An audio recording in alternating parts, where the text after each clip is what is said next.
오래전 미국 어느 시골 마을의 홀어머니가 아들 하나를 데리고 살고 있었습니다. 가난한 어머니는 남의 일을 도와가며 아들의 뒷바라지를 합니다. 아들은 어머니의 수고를 잊지 않고 열심히 공부하여 고등학교를 졸업할 때에 전교 1등 금메달을 타게 되었습니다. 그러나 어머니는 잊고 갈 오단벌이 변변이 없어서 엄마는 바쁘다는 핑계로 아들의 졸업식장에 갈 수 없다고 말하지요. 아들이 엄마의 치맛자락을 붙들고 엄마가 없는 내 졸업식은 아무런 의미가 없어. 엄마가 안 오시면 나도 안 가요. 그리하여 남루하지만 깨끗하게 빨아서 옷을 입고 아들의 졸업식장에 참여했습니다. 1등상 금메달을 목에 건 아들은 저만큼 뒤에 홀로 서 있는 어머니에게로 달려갑니다. 그리고 목에 걸리는 금메달을 풀어서 엄마 목에 걸어드립니다. 엄마, 이건 엄마 거예요. 이게 뭘 의미하는지를 알았던 졸업식장은 박수 갈채가 쏟아집니다. 이 아들이 자라서 미국의 28대 대통령이 되었습니다. 교회에서는 미국 장로교회 장로로 우리나라 민주주의 토대를 만든 민족 자결주의를 선언한 위드로 윌슨 대통령입니다. 그가 대통령이 된 다음에 어떻게 하나님 앞에 감사를 표현할까? 고생하고 수고한 어머니에게 어떻게 사랑을 표현할까 생각하다가 어머니의 불붙는 사랑을 표현하기 위하여 붉은 카네이션을 가슴에 달고 5월 둘째 주일을 어머니 주일로 제정합니다. 이게 오늘 우리가 예배를 드리는 어버이 주일의 시작이었습니다. 이 나이가 되고 보니 돌아가신 내 아버지, 내 어머니 생각을 하면은 눈시울이 뜨거워집니다. 나는 왜 잘난 부모 만나지 못했을까? 다 쓸데없는 생각입니다. 아버지 상처가 어떻고 어머니 상처가 어떻고 다 의미 없는 일입니다. 내 아버지, 내 어머니 생각만 해도 고맙고 감사한 분들이지요. 나이에 따라서 부모의 얼굴이 다르게 보인답니다. 4살까지 우리 엄마 아빠는 전지전능하셔. 그러다가 12살쯤 되면은 내 엄마 아빠는 아는 것이 많지 않아 그런답니다. 15살 벌써 우리 엄마 아빠는 시대에 뒤떨어진 라떼족이야. 그리고 21살 우리 엄마 아빠는 골동품. 30살쯤 되면은 우리 엄마 아빠 제법 아는 게 있는데. 그리고 40이 되면은 내 인생의 여러 문제를 엄마 아빠와 의논하고 싶다라고 생각하기 시작합니다. 50이 되면은 우리 엄마 아빠는 꽤 지혜로운 분이시오. 그리고 60이 되면은 그분들의 모습이 나의 모습이었던 것을, 그리고 1년이 넘어서면서 우리 엄마 아빠는 내 인생의 모든 것을 알고 계셨다라고 느낀답니다. 이 나이가 되어서 내 어머니 생각해 보면 참 불효자식이었다 하는 생각을 지울 수가 없습니다.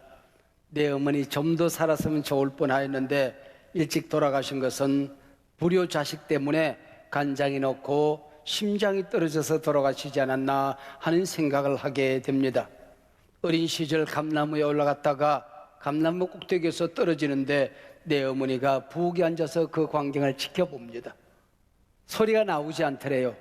땅바닥에 펄썩 주저앉아서 입만 벌리고 계셨답니다. 아들이 감나무에서 떨어지던 그날 내 어머니 심장이 아마 땅에 떨어졌을 것입니다. 고등학교 학생회장이 되었습니다. 그 당시 학생회장이 되면은 요즘으로 말하면은 일진 폭력 서클에 가입이 되어져서 주먹질 잘하는 친구들과 함께 어울려 다녔습니다. 이런저런 일에 얽혀서 남들은 고등학교 3년에 졸업하는데 저는 고등학교가 4년제인 줄 알았습니다. 4년 만에 졸업을 했고 그 사이에 학자를 많이 달았습니다. 그 당시 이미 저는 학자입니다. 휴학, 퇴학, 무기정학, 정학, 이래도 제가 사성장군입니다. 여러분의 가정에 나처럼 속 썩이는 자식이 있으면 기대하고 기도해 보십시오. 이런 인물 하나 나올지 누가 알아요? 네. 대학교 다니면서도 저는 학생회장을 했습니다. 그 당시 학생회장은 데모꾼들이었습니다. 데모를 하다가 중부경찰서 그리고 동부경찰서에 유치장에 갇혀 한 달씩 있었지요. 그 모습 보면서 우리 어머니 아마 간장이 녹지 않았을까요? 심장 떨어지고 간장 녹아서 내 어머니 일찍 돌아가신 게 틀림이 없습니다. 그런 못난 자식을 보면서도 내 어머니 한 번도 실망스러운 말을 한 적이 없습니다. 너는 큰일 할 거야 늘 그랬습니다. 2m도 안 되는 저를 보고 큰 인물 될 거라고 그랬습니다. 내 어머니 가슴 속에는 무엇이 들어있길래 항상 사랑한다, 너는 큰일 할 거야, 내 아들 자랑스럽다, 늘 그 얘기로 입에 달고 사셨을까요? 천국에 가면은 나는 내 하나님과 함께 내 어머니 거기 계신 것 빨리 보고 싶습니다. 하나님이 어떻게 생기셨을까 여러분 궁금하지 않습니까? 창세기에 보면은 하나님께서 천지 우주 만물을 만드시고 사람을 빚어 만드실 때에 하나님의 형상을 따라 만드셨대요. 하나님의 형상이라고 하는 이 말은 영적인 의미로 설명한 말이지만은 신학자들의 말을 빌리면은 하나님이 하나님의 모양으로 사람을 만들었으니 하나님께서 나무처럼 생겼겠습니까? 하나님이 소나무처럼 생겼겠습니까? 아니면은 동물 기린처럼 생기셨을까요? 틀림없이 우리가 확인하는 그 하나님은 사람처럼 생겼을 것이다. 성경에 우리의 모양을 따라서 만들자 그랬으니까 틀림없이 하나님과 사람은 공통점이 있을 거라고 신학자들이 말합니다. 하나님이 어떻게 생겼을까? 저는 틀림없이 그렇게 생각합니다. 내 어머니처럼 생겼을 거라고. 키는 작고 주름은 많고 눈도 작고 내 어머니처럼 생기지 않았을까? 아니 그것보다도 품성이 그분의 영성이 아마 우리 어머니처럼 나를 기다리는 우리 하나님이 아닐까 그렇게 상상을 해봅니다. 그래야 오늘 설교 제목 하나님 내 어머니를 닮았을 거야. 하나님 내 어머니를 닮았을 거야 라는 제목으로 말씀의 은혜를 나누려고 생각합니다. 턱이나 오래된 글이니 아마 여러분 듣지 않았을까 그런 생각을 하게 됩니다. 엄마는 그래도 되는 줄 알았다라고 하는 글입니다. 온종일 밭에서 힘들게 일해도 엄마는 그래도 되는 줄 알았습니다. 찬밥 한 덩이로 대충 부뚜막에 앉아 점심을 때워도 엄마는 그래도 되는 줄 알았습니다. 한겨울 냇물에서 맨손으로 빨래를 방망이질해도 엄마는 그래도 되는 줄 알았습니다. 배부르다, 생각 없다, 식구들 다 먹이고 굶어도 엄마는 그래도 되는 줄 알았습니다. 손톱이 깎을 수조차 없이 닳고 문드러져도 엄마는 그래도 되는 줄 알았습니다. 아버지가 화내고 자식들이 속썩여도 끄떡없는 엄마는 그래도 되는 줄 알았습니다. 외할머니 보고 싶다, 외할머니 보고 싶다. 그것이 그냥 넋두리인 줄만 한밤중 자다 깨어 방구석에서 한없이 소리 죽여 울던 엄마를 본 후 엄마는 그러면 안 되는 것이었습니다. 오늘 본문 이사야서는 복 재미있는 성경입니다. 이사야서 전반부와 후반부의 내용이 너무나도 다릅니다. 문체, 어투가 너무나도 다릅니다. 그래서 어떤 신학자들은 이사야서는 혼자 쓴 것이 아니고 아마 여러 명이 썼을 거야 라고 상상하시는 분들도 있습니다. 전반부는 심판의 어투, 책망 어투로 가득 차 있습니다. 그래서 바벨론 포로로 끌려가면서 이스라엘 백성들은 우리를 이렇게 아프게 하시는 그분이 하나님 맞을까? 정말 그분이 우리를 사랑하시는 분일까? 몹시 아파도 합니다. 후반부로 오면서 어투가 구원 어투, 긍휼 어투로 바뀌어집니다. 자식을 회초리로 때린 다음에 회초리를 꺾어서 아궁이에 넣고 돌아앉아 우시는 어머니처럼 그리고 아파하십니다. 매 맞은 자식들보다도 더 아파하시는 어머니 바로 모성애가 그려져 있습니다. 구원의 투로 가득 차 있습니다. 구약 성경에서 엘샤다이 우리말 성경으로 전능한 하나님이라고 번역이 되어 있습니다만은 이 말은 엄마가 아기를 품에 안고 젖을 먹이는 넉넉한 어머니의 젖가슴이라고 하는 뜻을 가지고 있습니다. 엄마 품에 안긴 엄마의 젖을 빨고 있는 이 어린아이는 이 엄마가 전지전능한 분이라고 생각한다고 하는 것이죠. 그게 바로 엘샤다이입니다. 이 구원 어투, 긍휼 어투의 클라이막스가 오늘 본문의 내용입니다. 이사야 49장 15절 16절입니다. 여인이 어찌 그 젖먹는 자식을 잊겠느냐, 어찌 그 태에서 난 자식을 잊겠느냐, 혹시 그들을 잊을지 모르지만은 나는 너희를 잊지 않을 거야. 내 손바닥에 새겨서 너를 보호하고 지켜줄 거야. 오늘 본문의 내용입니다. 우리 하나님의 손바닥에 내 이름을 써놓은 것이 아니라 새겨놓았답니다. 우리 예수님 십자가의 못으로 그 손바닥에 못이 박히시면서 내 모든 죄, 내 모든 허물, 상처를 박살내시고 바로 그 손바닥에, 당신의 손바닥에 내 얼굴 새기고 내 이름 새기고 나를 향한 축복을 새겨놓았다는 말이지요. 우리 어머니 손바닥에는 내 이름이 있었습니다. 내 얼굴이 있었습니다. 그리고 나를 향한 기도의 제목이 가득 담겨져 있었습니다. 그래야 손을 모으고 하나님 앞에 자식을 위하여 1시간, 2시간, 몇 시간 기도해도 기도 제목이 다 끝나지 않는 내 어머니 손바닥에는 내 이름이 새겨져 있었습니다. 세상 모든 사람들은 사랑을 받으며 살겠지만은 정작 어머니 뱃속에 있을 때에 내가 어떤 사랑을 받았는지, 이 땅에 태어나서 1살, 2살, 3살 이 어간 동안에 내가 어떤 사랑을 받았는지 기억하는 사람은 별로 없을 겁니다. 그러나 정작 이때 우리는 가장 따뜻한 사랑을 받지 않았습니까? 이때 내가 어떤 사랑을 받았느냐, 내 어머니와 어떤 관계에 있냐 여하에 따라서 신뢰감이 형성되기도 하고 믿음을 잃어버리기도 해서 불신감이 쌓이기도 한다는 것입니다. 이 세상은 믿을만해. 그렇게 세상에 대한 신뢰, 사람들은 믿을만해. 나는 이 땅에 태어나기를 잘했지. 이런 마음이 생기는 것이 바로 내가 어릴 때 엄마와 어떤 관계에 있었느냐, 어떤 사랑을 받았느냐 여하에 따라서 모든 것이 달라진다는 것입니다.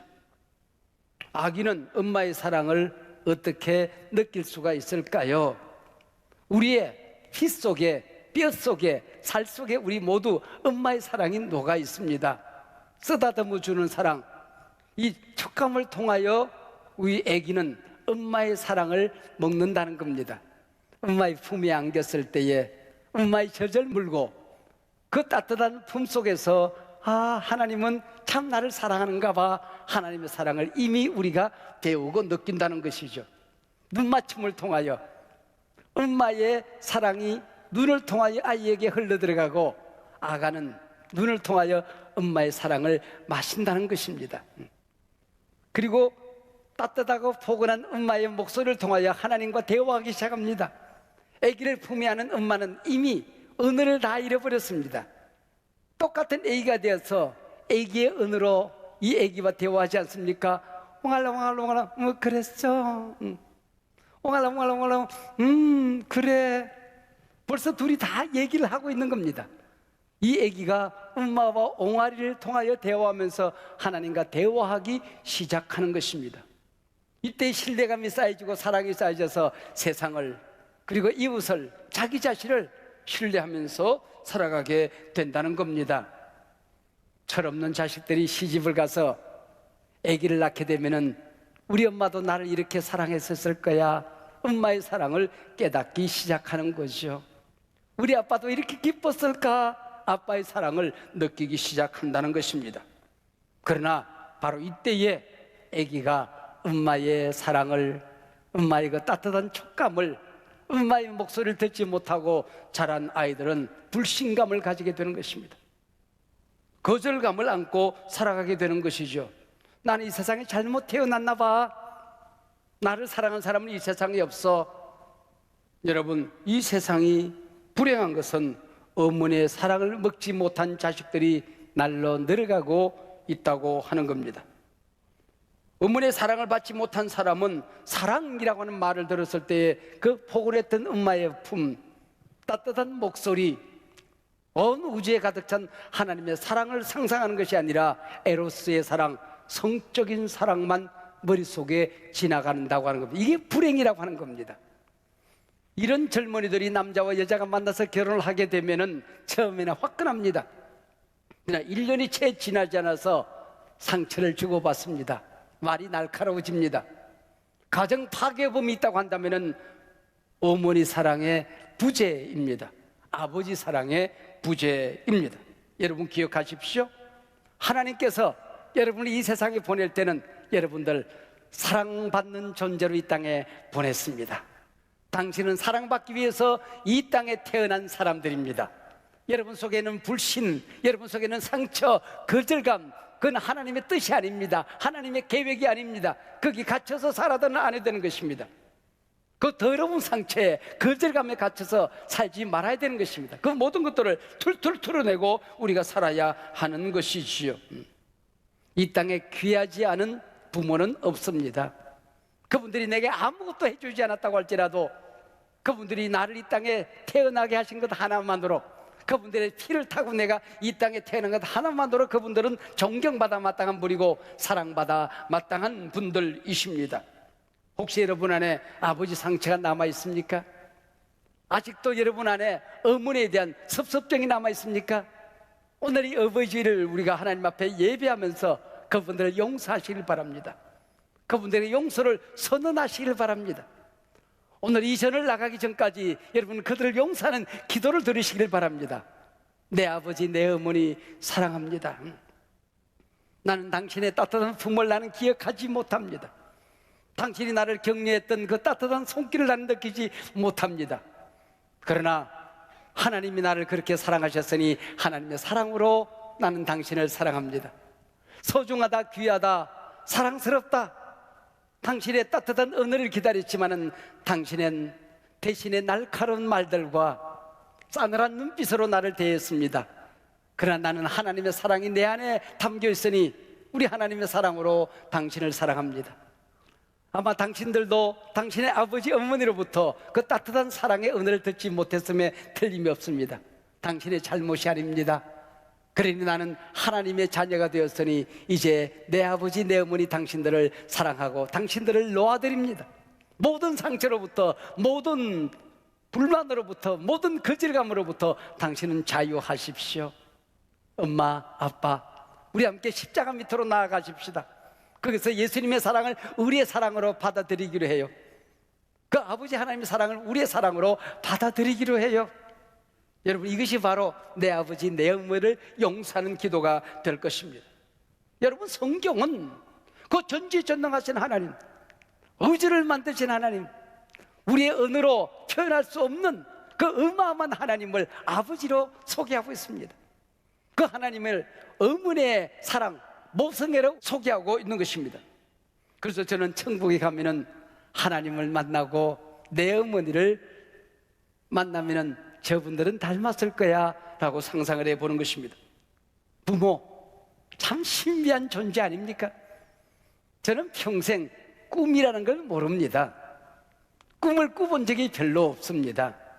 우리 집에 손주 세움이가 태어난 전날 밤입니다. 세움이가 태어나는 게 그렇게 쉽지 않는 여러 가지 어려움이 있었습니다. 의학적인 어려움이 있었습니다. 그러나 그 전날 꿈을 꾸었습니다. 아이들이 걱정하는데 걱정하지 마라, 이렇게 태어날 거야.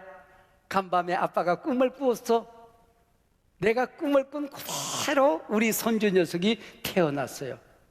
이 아이가 태어나서 웃음소리가 맑고 웃음이 많았습니다. 이 아이의 웃음소리를 듣고 하루 살아가면 하루 내 기분이 좋습니다. 얼마 전에 이 아이를 안고 길을 걸어가는데 이게 무거워요. 한참 가는데 내려놓고 싶은 마음이 생겼어요. 그래서 끝까지 그래도 견디고 이 아이를 안고 갔습니다. 그 다음에 내려놓고는 집에 와서 아령을 했습니다. 이 아이 오랫동안 안아줘야지. 그래서 아령 100개에다가 150개 했습니다. 오랫동안 이 아이를 안아주고 싶었기 때문이지요. 유치원에서, 교회에서 발표를 하고 나면은 그 동영상을 보고 또 봅니다. 이게 아버지 마음 아닙니까? 이게 어머니 마음 아니겠습니까? 여러분 믿으십시오. 누가 뭐라고 할지라도 하나님은 여러분을 보며 설레어 하십니다. 할렐루야. 세상 누구에도 받지 못한 그 사랑을, 사랑을 받지 못한 사람일수록 하나님은 뜨겁게 여러분을 사랑하십니다. 여러분을 쓰다듬어 주십니다. 격려하십니다. 사랑의 눈으로 여러분을 바라보시는 것입니다. 소중하다 귀하다 말씀하시는 분 우리 하나님이십니다. 여러분, 그 사랑을 마음껏 오늘 먹고 받고 누리고 나누시기를 바랍니다. 내 어머니의 사랑은 이 땅에서 느끼는 하나님의 사랑이었습니다.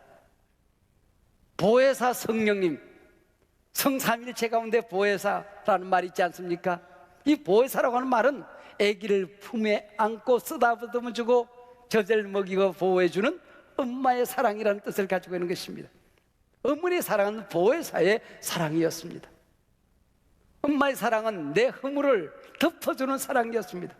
세상 모든 사람들이 돌을 던져도, 세상 모든 사람들이 손가락질해도 내 어머니는 내 허물과 내 약점을 덮어주는 사랑이었습니다. 다윗이 왕이 되어 늙어막하게 아들 압살롬이 반란을 일으킵니다. 궁궐에서 쫓겨 도망을 다닙니다. 궁궐에 돌아와서 또 전쟁을 합니다. 아버지의 군대와 자식의 군대가 맞닥뜨려 싸움을 합니다. 그때마다 전쟁터에 나가는 장수들에게 아버지 다윗은 말합니다. 그 아이 죽이지 마라. 그 아이 죽이지 마라. 그러나 이 압살롬이 전쟁터에서 전사했다는 얘기를 듣습니다. 그러면서 홀로 누각을 걸어 올라가며 아무도 따라오지 못하게 하고 울음보가 터집니다. 통곡을 터뜨립니다. 내 아들 압살롬아, 내 아들아, 내 아들아, 내 아들, 내 아들 압살롬아, 네 대신 내가 죽었으면 좋아할 뻔했는데. 이게 바로 아버지의 마음 아닙니까? 그까지 압살 맞을 놈 같으니라고.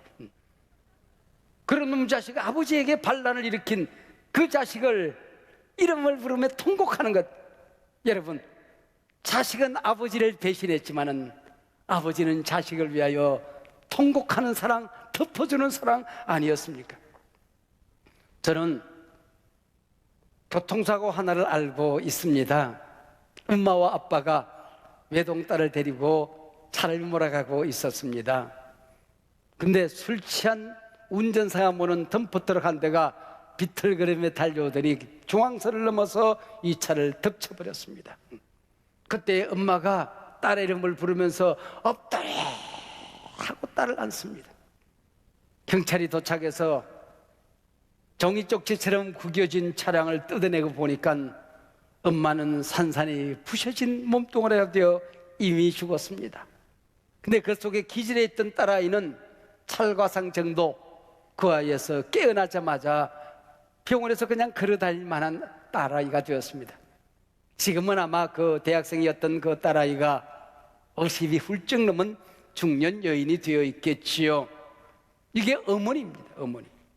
이게 어머니의 사랑입니다. 덮어주는 사랑이죠. 우리가 이 세상에 살던 날 문득 하나님께서 이제 천국에서 나와 함께 살자 부르면 우리가 하나님 앞에 가겠지요. 저는 하나님 나라 가는 것을 두려워하지 않습니다. 차라리 하나님 앞에 가고 싶을 때가 많이 있습니다. 왜요? 하나님을 보고 싶기 때문입니다. 하나님과 함께 살고 싶기 때문입니다. 그게 내 어머니가 하나님과 함께 계신 모습 보고 싶기 때문입니다. 내 어머니와 함께 살고 싶기 때문입니다. 거기서 또 사랑하는 내 자녀들이 천국에 돌아오기를 나는 기도하며 기다리겠지요. 오늘 어버이 주일, 여러분 가정 안에 어머니의 마음이, 하나님의 사랑이 가득하고 여러분의 가정을 공격하는 온갖 더러운 상처들, 거절감들, 하나님이 기뻐하지 않는 하나님 뜻 아닌 것들이 오늘 주의 보혈로 깨끗이 정결하게 씻겨지는 복된 가정 되기를 주의 이름으로 축복합니다. 나 실제 괴로움 다 잊으시고 길을 제밤 낮으로 애쓰는 마음 진자리 마른 자리 갈아 넣으시며 손발이 다 닳도록 고생하시네. 하늘 아래 그 무엇이 넓다 하리요. 어머니의 희생은 가히 없어라.